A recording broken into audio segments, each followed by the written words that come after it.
Before the Clintons left their governorship in Arkansas, more than 100 people had been suspiciously murdered. Hundreds more died during their first terms, and the scourge continues to this day.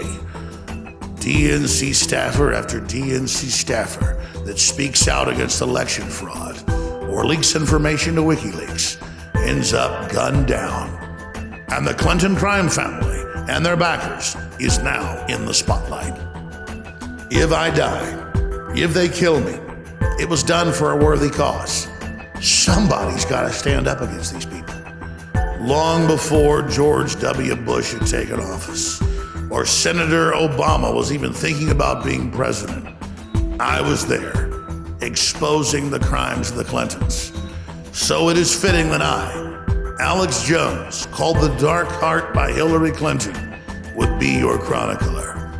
A chronicler who risked his very life exposing these evil ones. It's required by Bill Clinton in 1992, and it was instituted here in Texas in 1993. I know the code, sir. Are you going to institute his urine and blood testing when he commands you?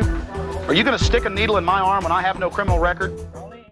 It's also what happens when you listen to the radio host, Alex Jones, who claims that 9/11 and the Oklahoma City bombings were inside jobs. Just a few days ago, Hillary Clinton, one of the most powerful criminal kingpins in history, came out on national television and said that I had a horrible, dark heart. I don't know what happens in somebody's mind or how dark their heart must be. I am committed to standing up against oppression and tyranny. That's just who I am. But I've got to be honest with you. I thought back to the history of the Clintons' reign of criminal terror in the last 20 plus years on this planet. And I have to tell you, it's surreal to realize that Alex Jones, little old me, is one of the main opposition points against these monsters. It's also what happens when you listen to the radio host, Alex Jones, who claims that 9/11 and the Oklahoma City bombings were inside jobs. Hillary Clinton is famous for her death threats, both public and private. Back in 2008, even the New York Times had the headline, "Clinton's remark on Kennedy's killing stirs uproar." When Obama was way ahead of her in the primary polls, she said it doesn't matter because Bobby got assassinated before the primary ended. Now, my husband did not wrap up the nomination in 1992 until he won the California primary somewhere in the middle of June, right? We all remember Bobby Kennedy was assassinated in June in California. This is the type of bloodthirsty rhetoric that we continually see from Hillary Clinton. Years later, after she had successfully conned the world into bombing Libya to give al-Qaeda air cover, Hillary, after landing in Tripoli, bragged that she came, she saw, and Gaddafi died. Yes, we came, we saw, he died. Did it have anything to do with your visit? No, I'm sure it did. I want to go back to the beginning. Governor Bill Clinton and his co-governor wife supported George Herbert Walker Bush in the 1991 war in Iraq. But from there, it only got worse. Once they were in the White House, they expanded the bombing to hundreds and hundreds and hundreds of attacks a year on the infrastructure of Iraq. They got the UN to pass the most draconian sanctions ever in modern history, where medicine and food and all forms of technology were basically blocked from coming into the country. Over 1.5 million Iraqis starved to death and died. And Hillary Clinton's mentor, Madeleine Albright, bragged on 60 Minutes and other channels that 500,000 dead Iraqi children were a good price to pay of the sanctions. We have heard that 500,000 children have died.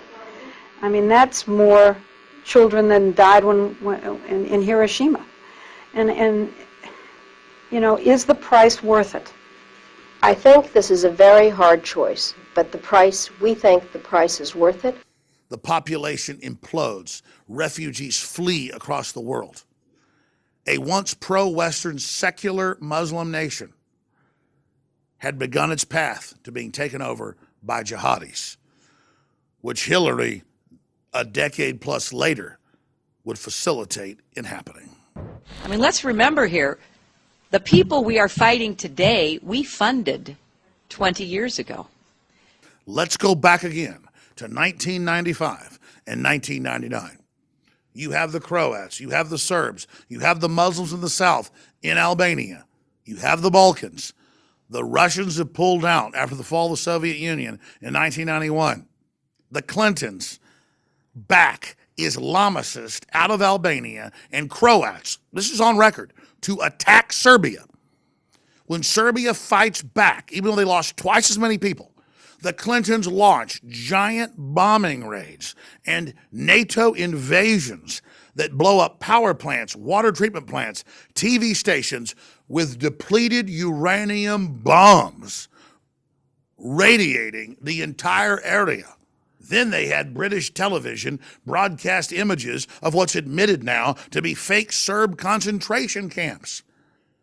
The Clintons are the most hated couple in Serbia and the Balkans because the Serbs were the most powerful allies of America. And Madeleine Albright, the Secretary of State who ran this whole operation that bragged about 500,000 kids is no big deal. Her father and her were saved from the Nazis by the Serbs. A lot of you younger women don't think you have to, it's been done. It's not done. And you have to help. Hillary Clinton will always be there for you. And just remember, there's a special place in hell for women who don't help each other.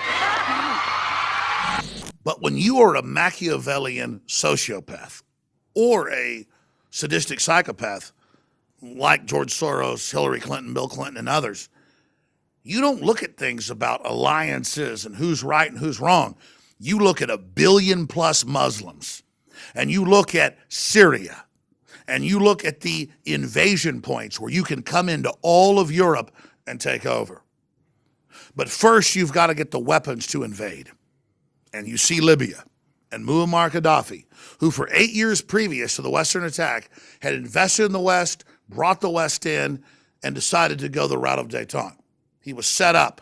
Jihadists out of Saudi Arabia via the State Department and Hillary, this is all mainstream news now, were brought into Benghazi. They attacked the country. The West had a bombing campaign to back the takeover. Islamicists were put in control. Christians, blacks, non-radical Muslims, Shiites, and others were killed by the tens of thousands. And Hillary formed, by design, a failed state. We came, we saw, he died. You look at the before and after images, it is simply incredible. And Hillary admits it's a failed state. They took the weapons, the Stinger missiles, the TOW missiles, and moved them to Syria to knock down the gates to Europe.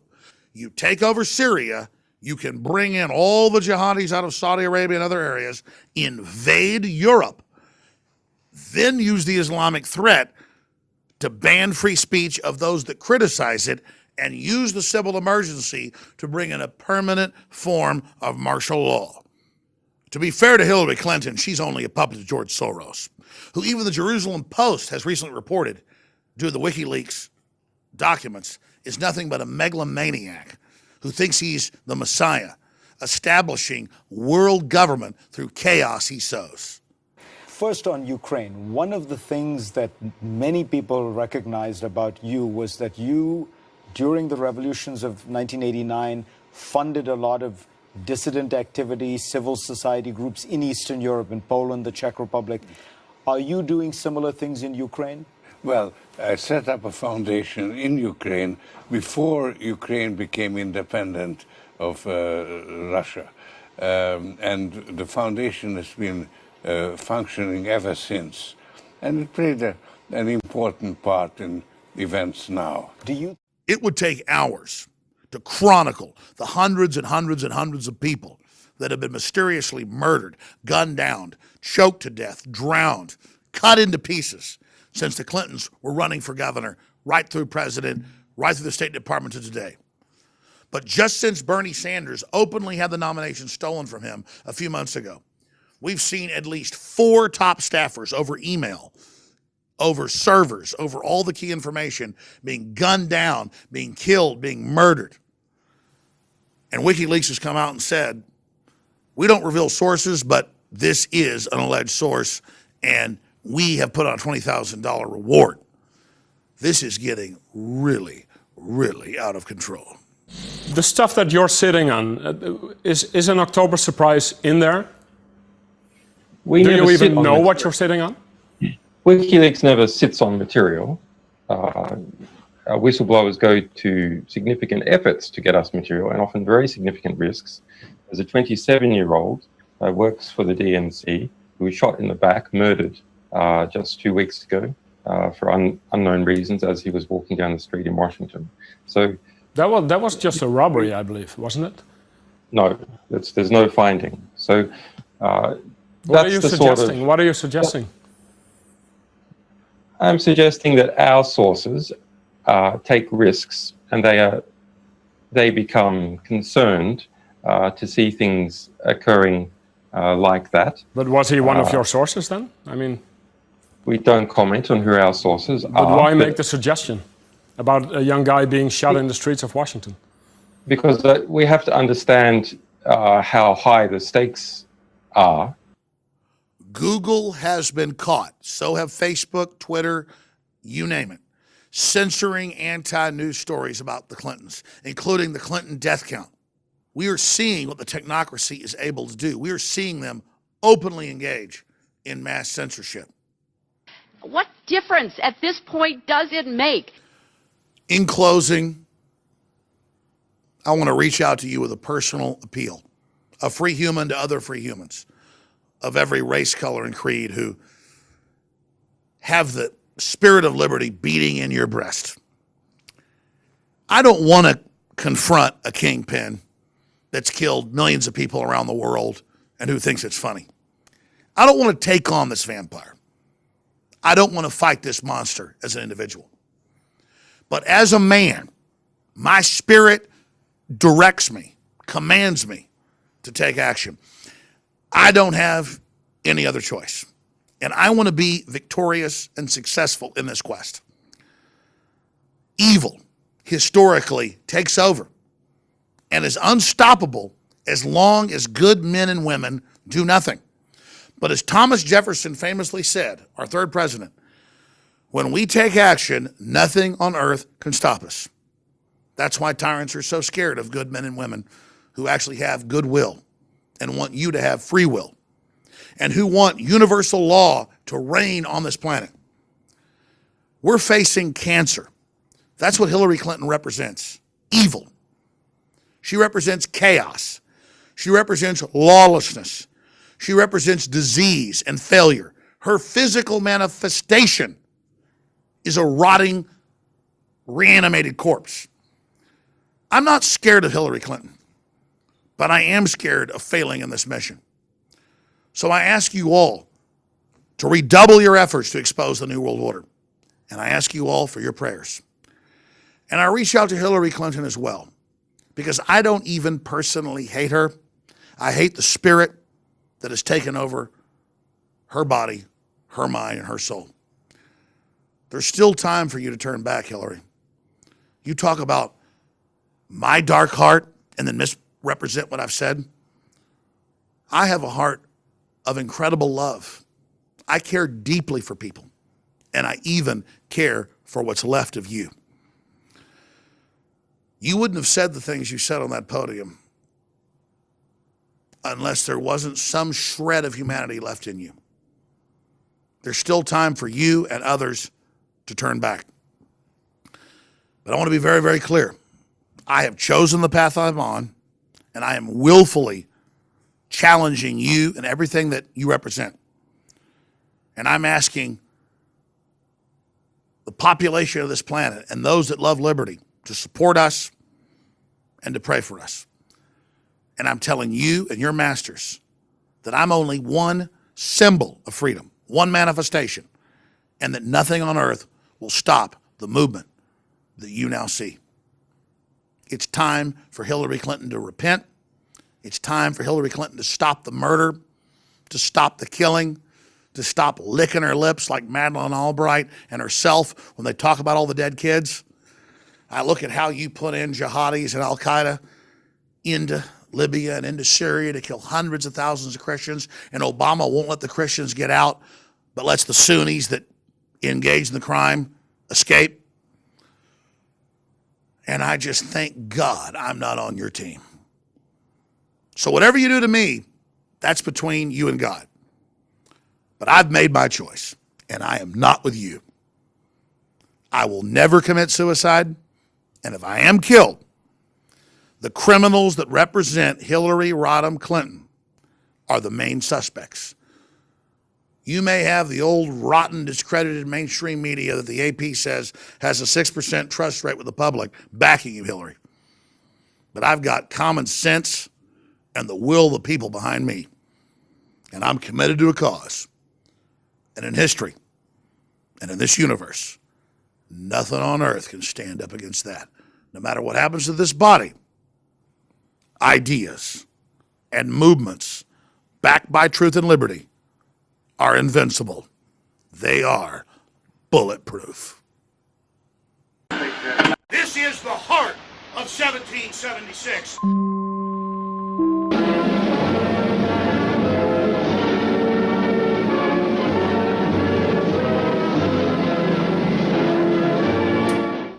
Now we are introducing a new t-shirt, which I think folks need to get, telling the real truth about Bill Clinton, who is a serial rapist and a user of women. In another case, it's about groping and fondling and touching against a woman's will. And rape. And rape. Bill rapes them physically, and then Hillary rapes them psychologically. He's a rapist.